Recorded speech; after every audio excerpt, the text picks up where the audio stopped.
देखिए, JJP-SP alliance के प्रति बहुत अच्छा माहौल जो है जनता में, और जिस तरह से हमारे कार्यकर्ताओं का मनोबल बढ़ा हुआ है, चुनाव वही जीतता है जिनके कार्यकर्ताओं का मनोबल बढ़ा हुआ होता है।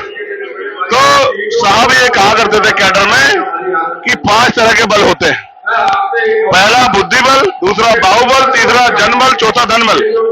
ये चारों बल बेकार हो जाते हैं अगर 5वां बल आपके पास नहीं, मनोबल। तो जेजेपी आजाद समाज पार्टी कार्यकर्ता का मनोबल बढ़ा है और वो लगातार फील्ड में मेहनत कर रहे हैं। गांव-गांव में उनका संगठन है, बूथ और सेक्टर उनके तैयार है।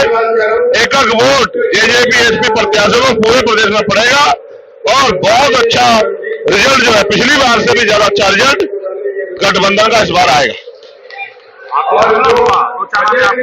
क्या वजह रही हो?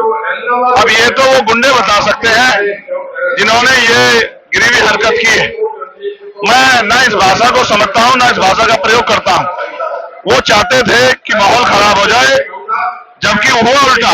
उनके इस हमले की वजह से जो गरीब कमजोर किसान का मेरा वर्ग है, उनमें ये गुस्सा पैदा हो गया कि जब हमारे राष्ट्रीय स्तर के नेता को ये लोग इन पे हमला कर रहे हैं, तो अगर इनको ताकत मिल गई तो चुनाव के बाद हमारे साथ क्या होगा।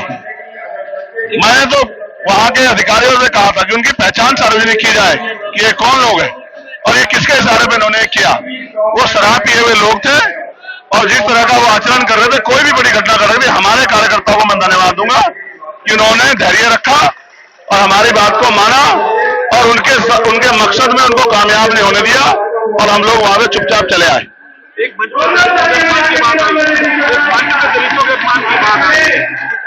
ये आप जानते हैं कि जिस तरह से एक बेमेल गठबंधन जो यहाँ हुआ है, उनके वरिष्ठ नेताओं ने जिस तरह से हरिजन शब्द कह के दलित समाज के लोगों का अपमान किया, उनकी अस्मिता से खिलवाड़ की, जिसके बाद बहन जी को काउंटर करना पड़ा कि अगर मैंने जवाब नहीं दिया तो समाज पे गलत संदेश जाएगा।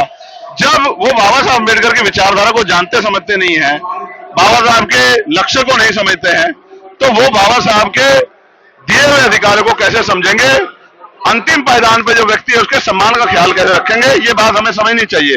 इस पे मैंने कठोर आपत्ति दर्ज कराई है और अगर ये चुनाव विषय नहीं होता तो फिर मैं इस पे और कठोर आपत्ति दर्ज कराता। ये ठीक नहीं है। संविधान में हमें शेड्यूल कास्ट, शेड्यूल ट्राइब के नाम से जाना गया है, हमारी पहचान है। मैं और भी नेताओं से आग्रह करूंगा इस तरह के शब्दों का प्रयोग न करें जिससे समाज की भावनाओं को ठेस पहुंचे। बड़ा स्वाभिमानी समाज है, ये गरीब जरूर है लेकिन ये बड़ा स्वाभिमानी समाज है। लेकिन ये अपने समाज की लड़ाई लंबे समय लड़ता है, जुर्म जाति के खिलाफ लंबे समय तो लड़ाई लड़ता है और आज भी लड़ रहा है। तो इस तरह की सामंती सोच इस समाज के प्रति ठीक नहीं है।